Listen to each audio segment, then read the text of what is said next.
Hello, it's now early June and we're supposed to have an open day on the 7th of June, but of course we can't open for the National Garden Scheme, which is a great shame. We love supporting the National Garden Scheme and we love having the visitors around the garden.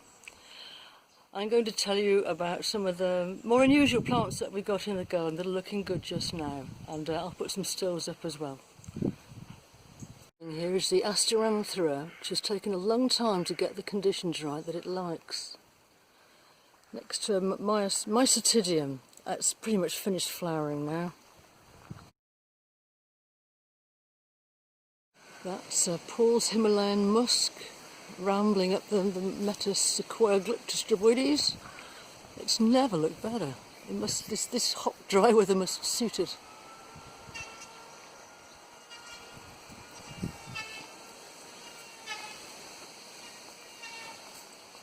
And clinging to the back of a garage are several things, including Cytisus batondieri, a pineapple bush. Although to my nose it smells of freshly squeezed orange juice. This is a Desfontainia. And on the wall by the clematis is lots of Erigeron Karwinskienski. Have I pronounced that right? This one's Clematis niobe.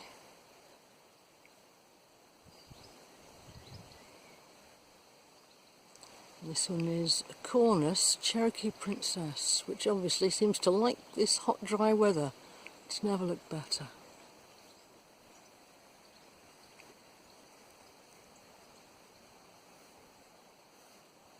Really creamy white flowers. Underneath it, we've got a foliage plant which likes the shade. Eomecon, I just love the shape of its leaves.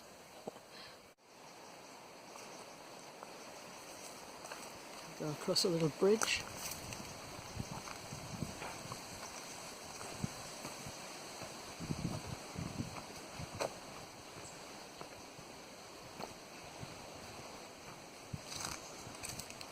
Well, my husband's having a bit of fun making shapes. This wonderful yew spiral was here 25 years ago when we moved in, so he just keeps it in shape.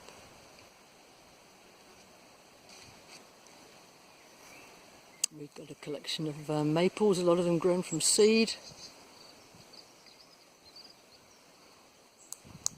This is a shelter belt. We had a bit of fun making these towers out of Salix viminalis.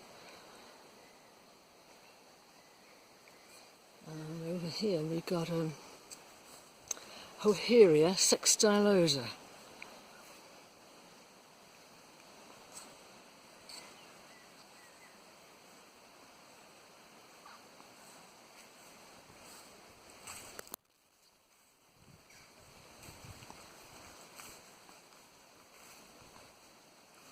This is Coringa shoma. Again, it's got lovely leaves.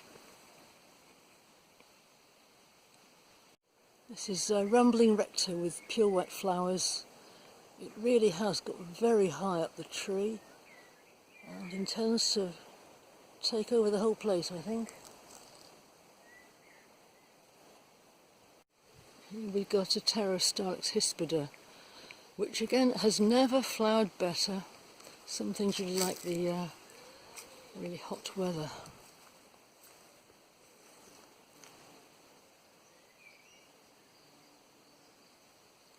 Up here we've got a Callistemon viridis, which I grew a very long time ago from seed. Let's look at the size of it.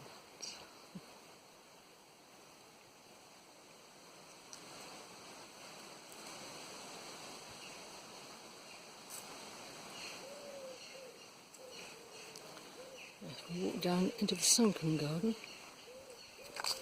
which is warmer than anything.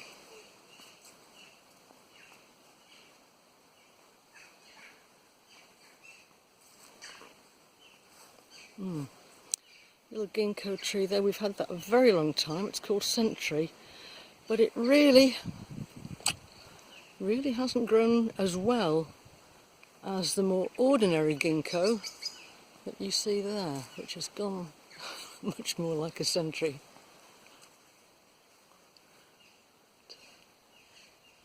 Sisters is looking nice now.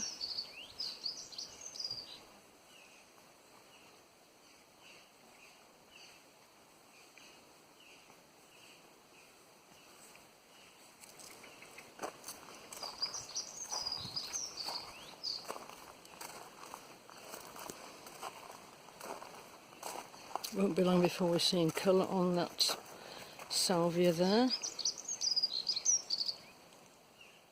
Salmisia. Next to it is a soldanella, which looks fantastic in the spring. I'll put a still in here.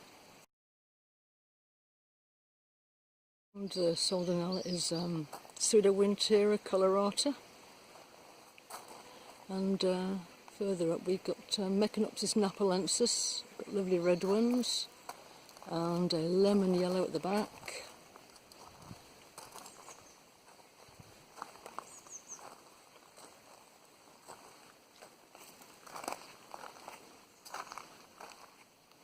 Oh, I missed the Iris chrysographes dark form.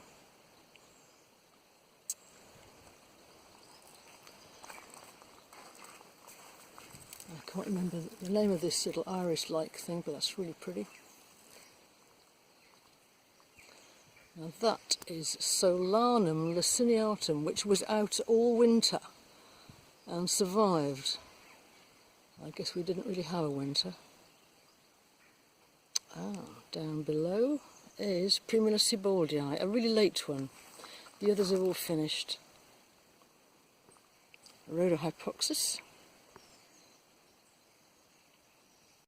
Up at the top, Nephophia Thompsonii, and that just flowers and flowers.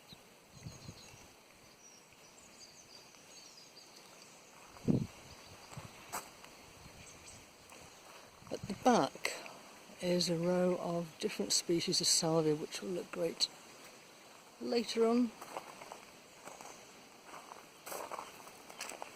And that little yellow flower there under the Watsonia is Bulbinae.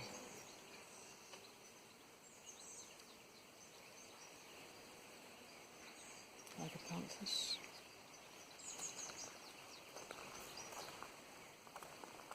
Another special little diorama. Trichorhizum. Oh, that's one of the earliest salvias. Midnight or something, I can't quite remember what it's called.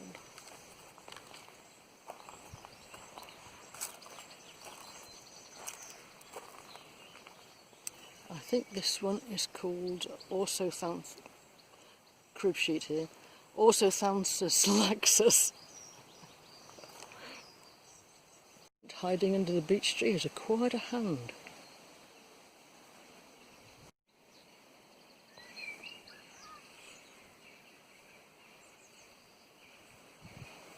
This is a fairly boggy area, bits of it are.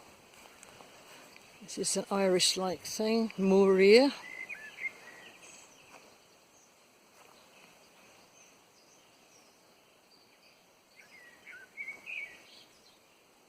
More water irises down there and Xanthidicias. Later on there'll be Agapanthus.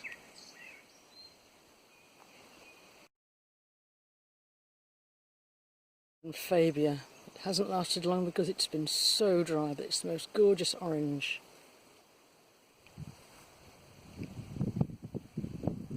Moving round to what we used to call the tropical bed, the big pot bed, Tetrapanax papyrifera, and cannas and gingers, hedychiums. And on the other side, Persicaria, Microcephala, Red Dragon on the right, and Purple Fantasy on the left. Again, it's the leaves that are the real show here.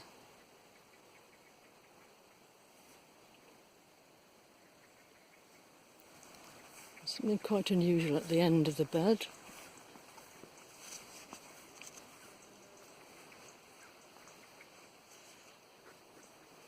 It's just starting. A Missia zygometris. It has yellow sort of pea flowers, and it needs quite a bit of support, as you can see. This is flowering.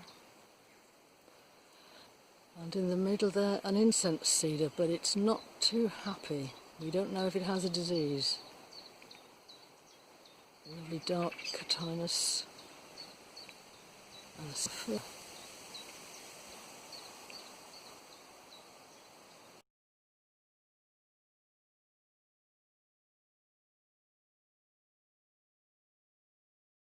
hollow car hybrid primulas, and Hydrangea Zorro, which is about to look fantastic. It has really blue flowers and black stems.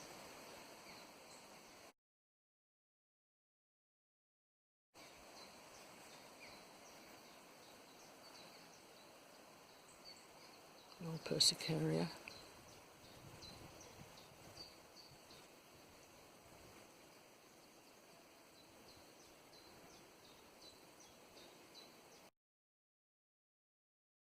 Lilium McCliniae.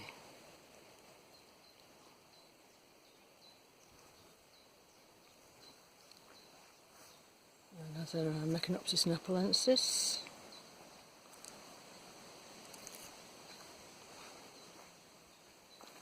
And we still have got some blue poppies, blue Himalayan poppies, fertile blue group left. Can't get enough of that.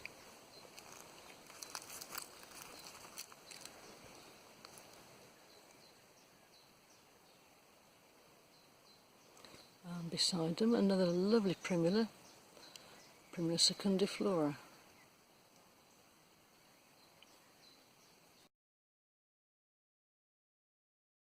These are some little orchids, Blatilla striata, very pretty.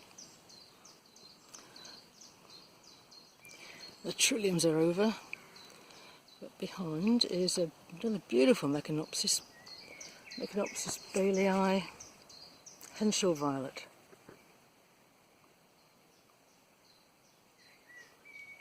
And that bright magenta is Primula prosonii, and some more of those lovely Lilium McCliniae. Corydalis, it flowers over a really long period, still looking good. Too many Regersias. Trillium luteum, still looking nice. Purple irises. Ragged Robin, which happily put himself there, very, very cleverly. Early Primula pulverulenta is just about finished. Ligularia with more beautifully shaped leaves. That'll give us yellow spikes later on. And then a lot of Primula florindi. The yellow ones come out first, but there's a range of colours, orange, brick red, and they're scented. Well, I think they smell like vanilla, really nice. Rhododendron Lems monarch. It's not lasting long in this really dry weather we're having.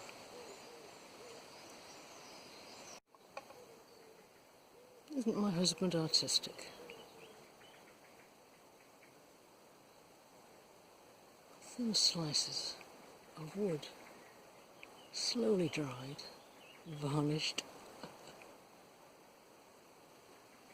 And he's just thought of this one. This is a new one. More work needed, but that's a prototype.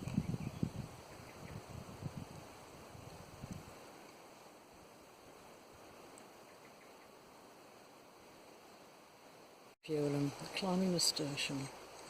Hard to establish, but once you've got it, up it goes. And a Korean fir here. and behind it a great bank of Cryptomeria japonica elegans.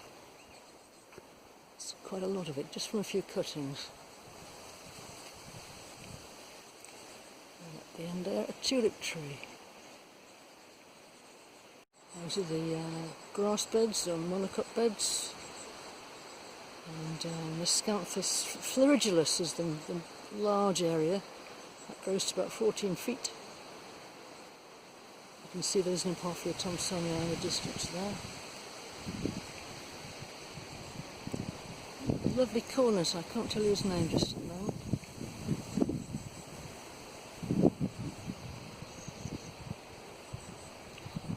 Have a look in the long border.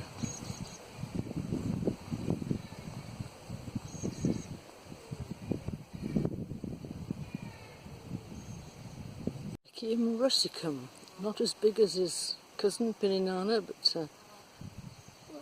I really like it. This is not what you'd expect. It's a senecio from South Africa. Comes up every year.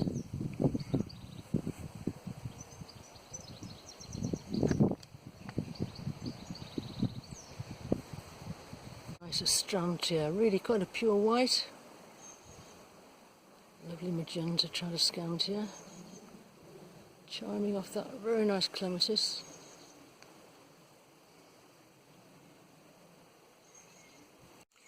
When we moved to Llwyngarreg 25 years ago, this was a ditch. Paul dammed it in several places to make a stream garden, and I did the mosaic there out of quarry tiles and ceramic pipes. Had a lot of fun doing that. The primulas down there are Primula prolifera.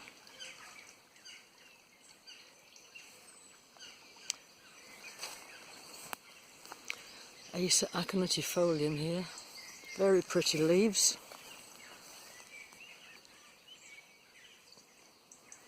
And down below is a seedling from the same tree.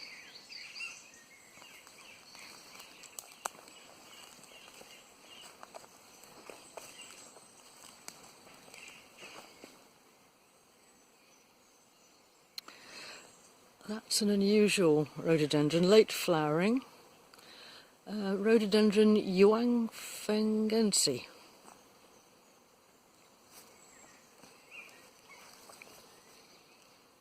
And in the background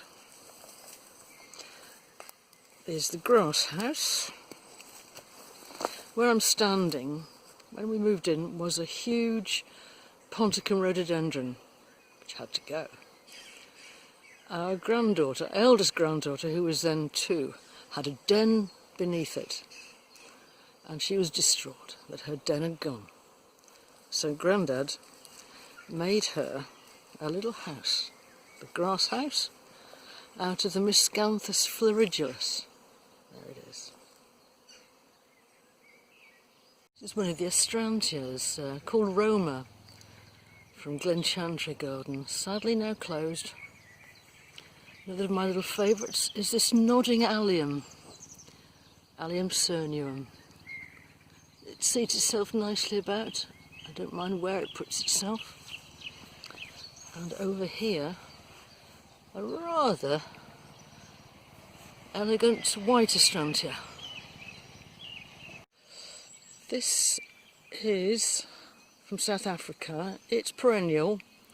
It's a senecio. And once it gets going, you can see it's got lots of flowers to come. It's only just beginning. It's really gorgeous.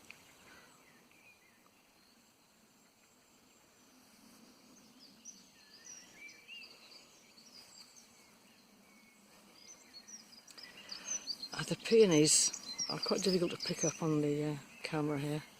They're beautiful. It's mixed in with a species Penstemon smallii. I absolutely love its colour. And just beginning to come out behind the Penstemon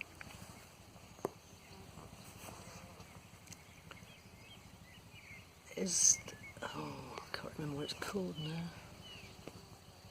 It's a penstemon, a species penstemon, Penstemon smallii. Which, I just love the colour, it's really nice. And another Astrantia, Ruby Wedding, chiming in quite nicely with the Nautias, which, you know, random put themselves there. And Asiatic poppies, grew those from seed, but not the Goliath. Really lovely big flowers there.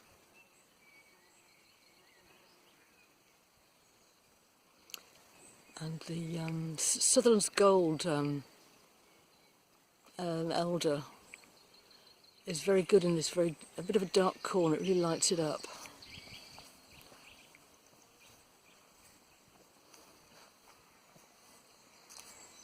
And magnificently big now is this Crinodendron hookerianum. This is one of the earliest Roscoias. It doesn't show up very well. It's actually a very pale yellow. But it's lovely to see it nice and early. Next to it, there's a beautiful deep purple one. And in one of those happy accidents, next to it is, that'll be a blue Mechanopsis Himalayan poppy. Put itself there. What a treat. Some more Roscoias ready to come out. We're back at the house now, so thank you for joining me on this little walk around the garden.